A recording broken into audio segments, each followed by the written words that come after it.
Hi, I'm Sienna Rampula here at the second annual Monmouth Film Festival. The turnout has only gotten bigger and better, and I can't wait for you to see what's in store. What is the best part about directing Pickup? Well, I'd say the best part was when you have good writing, you really feel supported by it. It makes everything better. So when the script is there, it informs the performances, it informs your direction, and the script had a point of view. So working off of a beautiful piece of writing was the most incredible part. But it's also a very, very, very, very dark film. So you can't really make something like that without trusting the people that you're working with. So it was a crew of people that I work with regularly. And Mandy assembled a very excellent cast, which also included Jim Trufrost from the TV show The Wire, and this very amazing young actor named Griffin Robert Faulkner. He's like 5 years old, 5 going on 40, as it turned out. But this was, I think, his first film, and he's gone on to do a bunch of feature films since then. He was just in a movie called It Comes at Night, had a theatrical release. So young Griffin has a full career ahead of him right now, it seems. So the actors were great. Yeah. So Ovid is a short film that I made for part of my curriculum at Ithaca College Film School. And it's about someone who visits a defense attorney's house basically the night before the final day of this murder trial. And he says you have to lose the case, and he refuses to leave until the attorney agrees to thwart justice, basically. So it's kind of like a hostage situation thriller. It gets pretty violent, and it's got a slight period piece feel to it. We wanted to go very classical Hollywood filmic look, and so it's one of the more ambitious things I've done so far, but I'm happy to be here and showing it to everyone. You said before that you were doing a Hollywood-style piece, so what made that different from any of the other pieces that you've done before? So that came, I guess, like the way we shot it. We wanted to we watched a lot of like classic films. We watched a lot of Hitchcock. We watched a lot of Coen brothers. We wanted like a really raw, almost like a filmic look. We didn't have a budget to shoot on film, but we wanted to achieve that film look that you see in classical Hollywood films. And also we got a live orchestra recording. For women, you want to be perfect before you do something.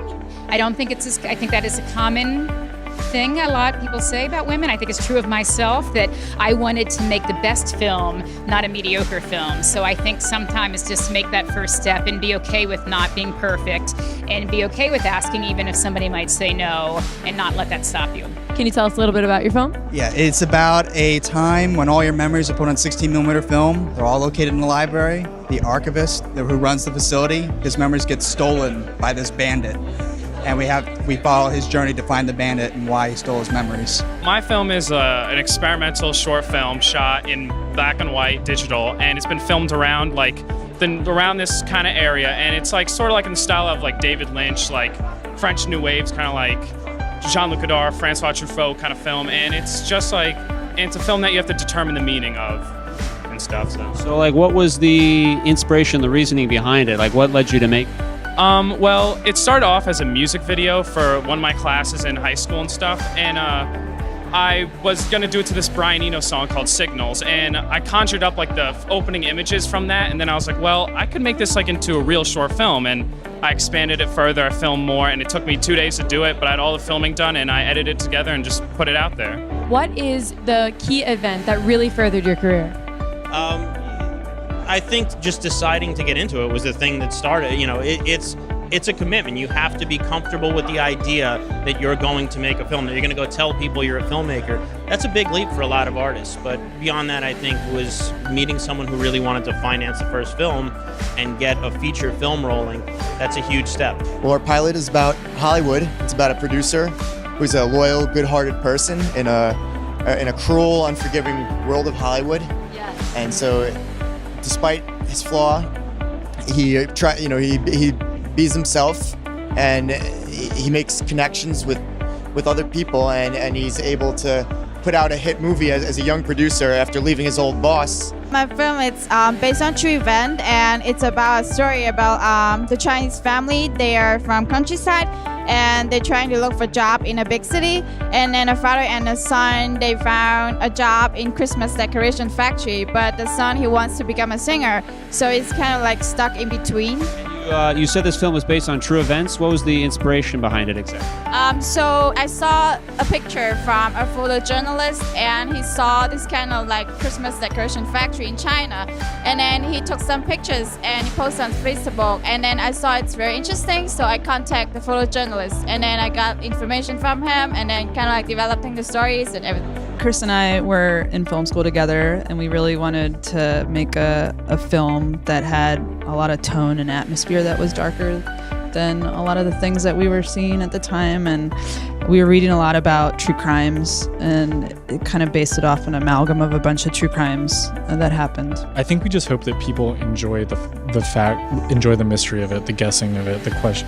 We always say that in this movie, the questions are more valuable than the answers. So we just hope that the people that watch the movie enjoy having questions presented to them. When people first thought that, when I first told people that I wanted to become a sportscaster, they tried to discourage me from it and say, oh, why don't you go into news? And I said, I don't want to go into news. And there were people that said, oh, well, we need news people. And I said, well, I wanted to do sports. And I guess you could say I followed my passion. And that's what my passion is, sports. So it's not that I took no for an answer, but it's just that when people were trying to put me in one direction, I decided to go in the direction that I wanted to go in. I have been on the road with many bands for the past 25 years. And through that journey since the late 80s, I've been documenting everything myself, my travels across the globe, and how I've escalated my career from just a local kid in Jersey to sharing some of the stages with the biggest bands in the world. And I have accumulated all this footage. So with my old friends and my new friends, I've compiled the documentary, and it's just about finished. One of the key pieces of advice I have is to be relentless. You have to be relentless. This is your project. No one's going to love it or take care of it or see it through the way you are. And I think that one thing to embrace is that you are basically the CEO of your film. You are everything to it. And so that means there's no taking no for an answer. It just means you're going to have to find another way to get there. All right, so just tell me a little bit about your film, the basic plot of it. Satori is a science fiction short about a soldier that wakes up in the woods, unaware how he got there. It takes place in the not too distant future, and there is a featureless doppelganger lurking amongst the trees.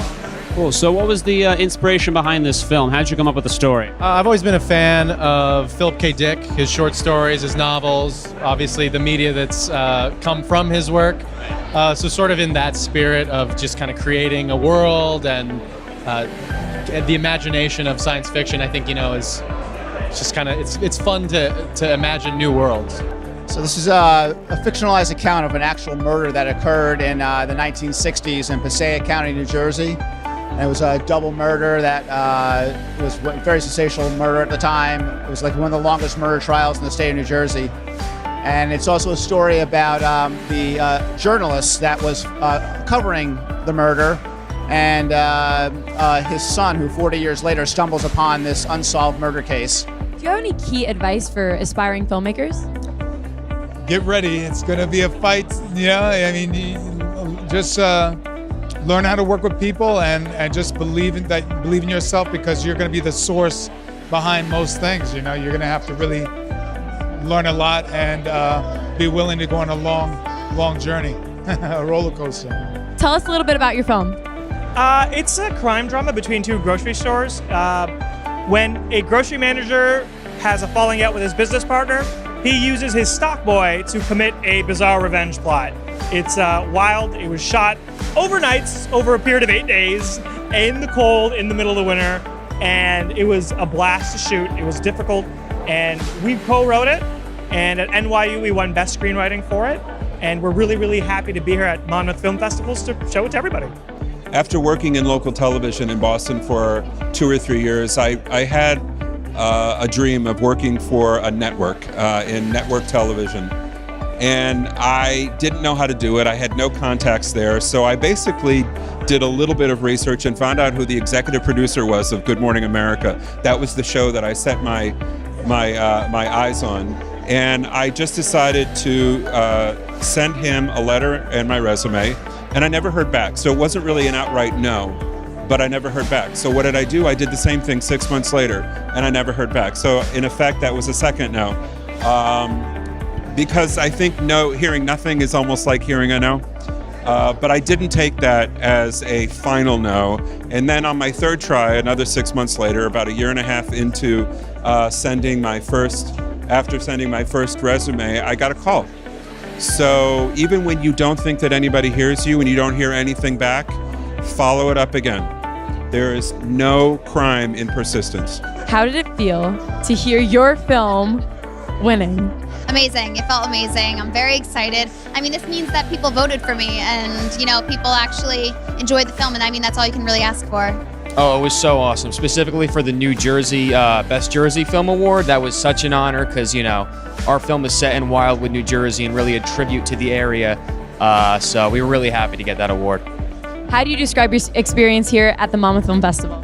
Oh, it's been so awesome. I mean, honestly, like, I'm not blowing smoke up anyone's butt. Like, this really is such a well-run festival. Like, just, you know, everything, the red carpet, the display, the theater, the projection, the program selection. It's been really good. I've really enjoyed it here. Oh, it's awesome. I'm from New Jersey. We shot it in New Jersey. I shot it with the New Jersey film and crew, and I don't know. It's great to be awarded for it. It was amazing and shocking and humbling at the same time. You know, when I came here, I wasn't expecting anything, because you go to these festivals and you see all these great films, and the jury always has a different opinion, and it was just really nice to see that people love my film. Also because it is something that's so edgy, and some people are a little scared of it. It was nice to see that they loved the film. My previous documentary won a lot of awards in festivals around the world, but I never went to any of them. So this is the first time I've actually been present when I've won something, and it's a pretty cool feeling, I'm not gonna lie. Where do you see the future of your work? The direction I'm going in right now is making documentaries that don't look and feel like documentaries. That's sort of the little niche I'm trying to carve out, which is I try and be very cinematic, and Apple Seeds is a great example of how I'm trying to make a documentary that looks like, wow, it's a movie. It's not just, you know, the cinema verde, fly on the wall type of thing, but that it's actually very cinematic. I put a lot of thought and time and effort and learning into creating subtext, just like someone would in fictional narrative. What got you an interest into film law? Sure. Well, I started out as a television producer. I was a TV producer for 10 years before I turned to the dark side and became an attorney. And, you know, it's funny, a lot of people ask that same question, well, you were a TV producer, why become an attorney? It's actually a very similar skill set. You're juggling problems all day long. And so the ability to quickly solve a problem, now, albeit I use the law to help solve my clients' problems, but it's a very similar logistical way of thinking. So it's both creative and logistical, and it's really not that difficult if you're a producer to become an attorney. What was your inspiration for shooting Clerks? I would say making a movie with your friends, which is pretty much Kevin's secret sauce, if you will. We got together with our friends from film school, and the original Clerks cast maxed out credit cards and kind of lost our minds along the way, but we eventually ended up at a film festival, and people seem to like us since we got Audience Choice Award, which is really awesome. It's been a whole circle of life imitating art and art imitating life and everything, and I think that was a big thing, that people that we met in the filmmaking process also became friends, and people who had tiny roles in the film have suddenly become partners that we want to just take the movie on tour with and hang out with all the time and shoot more stuff with. So it's been a whole further experience to what you see on camera. We never thought this movie would go anywhere. We never thought that anyone would be inspired by it. We have people who come up all the time and say, I've never seen Clerks, and I loved your movie. And now I want to, you know, get all the Kevin Smith stuff and watch it, and because I'm inspired to now write. I'm inspired to make films. And yeah, we have had a couple people who come along with a common experience, and they're like, I feel like I'm 3 or 4 years behind you guys in terms of, I've got my idea for a movie, I want to do this. And a lot of them use Kevin Smith as a jumping off point. What is a key event in your career that turned a no into a yes? The key event in the career would be when I originally wanted to get an internship at the Film Commission where I work. They kept on wanting me to stick me at a cable station, and I wanted to be some places where you were coordinating feature films. They kept on telling me no, they're going to send me to a cable station, and I just went around them and applied for the internship myself, and they gave me a yes.